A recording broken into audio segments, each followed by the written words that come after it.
चौड़ा करूँगा ताकि आपके यहाँ आने के लिए कनेक्टिंग रोड बड़ा हो। ये हम बात कर रहे हैं अगले 5 साल के अपनी प्लानिंग की। जो लोग उधर 100 फुट्टा रोड की तरफ जाते होंगे, अब आजकल तो बहुत धूल उड़ता है, गली गली में बीच में खोद दिया सब, खोद के भाग गया सब। मैं पूछ रहा हूँ क्या बना रहे हो? बोले अंदर जाके झांक के देख लो। अंदर झांक के गया देखने तो उसमें कुछ था ही नहीं। मैंने बुलाया इंजीनियर को, चीफ इंजीनियर को, क्या बन रहा है? बोला सर वो जो कॉन्ट्रैक्ट लिया है वो भाग गया। क्यों भागा? बोलता है उससे इतना कमीशन मांग लिया लोगों ने। क्यों कहा इतना कमीशन देंगे तो बनाए किस चीज से, और सड़क ठप। मैंने एक तो जैसा भी था आदमी चल लेता था। हम सीवर के विरोधी नहीं है, हम तो चाहते हैं सीवर बनाने के लिए 1-1.5 साल अगर सड़क डिस्टर्ब भी रहती है तो सीवर तो चाहिए ना। आपके घर से आप नाला बहा दोगे, कहाँ पानी जाएगा? और नाले भी 2 तरह के होते हैं, एक शुद्ध पानी के, दूसरे तरह के होते हैं। सीवर में हम सारी व्यवस्था हमको करनी पड़ती है। तो कोई बात नहीं, जो बीत गई वो बात गई। अब आगे का आनंद देखो, 2024-25 का अब खिलता हुआ आंगन देखो। इतने ही आप सबसे प्रार्थना है। रेखा जी आपने बुलाया, हाँ माता जी कुछ कह रही हैं? अब देखो हम ज्यादा आजकल, अच्छा तो आप लोग भोजपुरी कितना लोग समझते हैं इसमें जो बैठे? हाँ अच्छा, हमारी गुरु हमार माई ही है। मोदी जी प्रधानमंत्री बने, कौन कौन चाहते हैं? कितनी अच्छी बात है, कितनी सुंदर बात है कि हमारी बहनें, लोग कहती हैं महिलाएं बहुत पीछे रहती हैं, लेकिन आज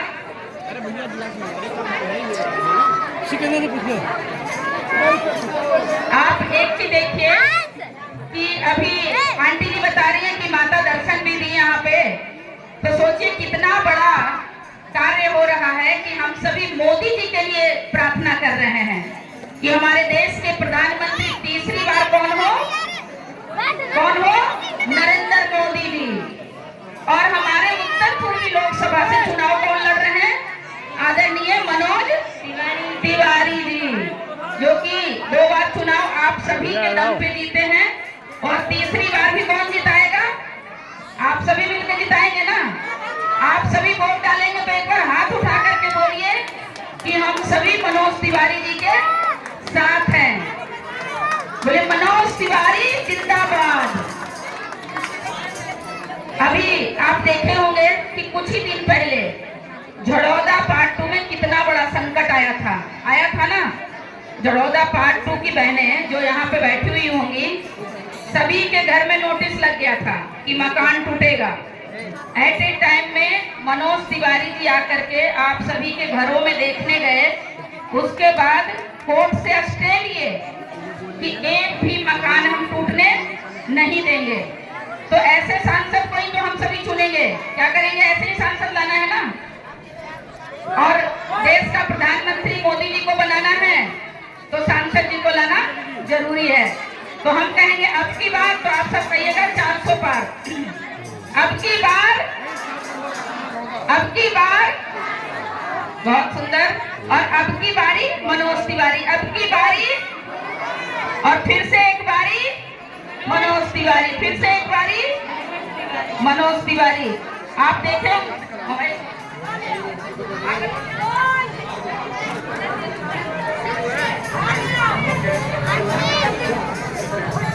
आप देखे होंगे कि महिलाओं के लिए कितना काम मोदी जी किए हैं ना। एक बार सभी पहले शांत रहेंगे।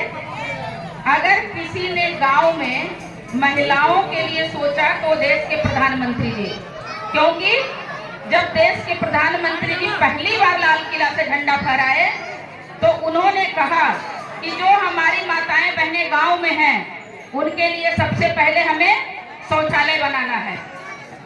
औरतें क्या करती, एक बार बहन जी सुनिएगा ध्यान से, क्योंकि गांव की औरतें करती क्या थी, हम भी गांव में रहे हैं। दिन भर खाना नहीं खाती थी, ज्यादा पानी नहीं पीती थी कि बाथरूम कहाँ जाएंगे, टॉयलेट कहाँ जाएंगे, डर के मारे। लेकिन आज सभी आराम से भोजन भी करती हैं और कोई चिंता नहीं है कि हमें घर से बाहर बाथरूम जाना है कि कहाँ जाना है।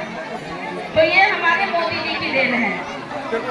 ऐसे ही जो महिलाएं लकड़ियों पे खाना बनाती थी, उनके लिए उज्ज्वला गैस कौन लेके आया? हमारे देश के प्रधानमंत्री आदरणीय मोदी जी। आए देखिए राकेश जी आप सबके बीच में कोल्ड ड्रिंक्स पिला रहे हैं और कोल्ड ड्रिंक्स खुद पी रहे हैं। तो ये भी भाइयों का प्यार है कि हमारी माताएं बहनें इतना देर से कीर्तन कर रही हैं तो इनको कोल्ड ड्रिंक्स पिलाते हैं और साथ में खुद भी, क्योंकि दोनों का आपस में समन्वय होना चाहिए ना। और यहाँ पर आप देख रहे होंगे, यहाँ से लेकर के आप पीछे नहीं देख रहे होंगे, पीछे पूरा भीड़ लगा हुआ है सांसद जी को देखने के लिए, मोदी जी को देश में तीसरी बार प्रधानमंत्री बनाने के लिए। और मनोज जी एक चीज और बोले हैं कि जब तक मैं सांसद हूँ यहाँ कोई संकट आने नहीं दूंगा। लोग कह रहे हैं ना कि जो मेट्रो स्टेशन के पास जो जमीन है वो मेट्रो स्टेशन को मिल गया। अभी सांसद जी अपने आप बताएंगे कि वहाँ पर एक केंद्रीय विद्यालय, एक नवोदय विद्यालय और एक ब्लाइंड हॉस्टल और एक बहुत सुंदर ऑडिटोरियम बनने जा रहा है। लोग फिल्म देखने के लिए कहाँ जाते हैं? प्रीतमपुरा फिल्म सिटी एक बन रहा है, वो बहुत सुंदर।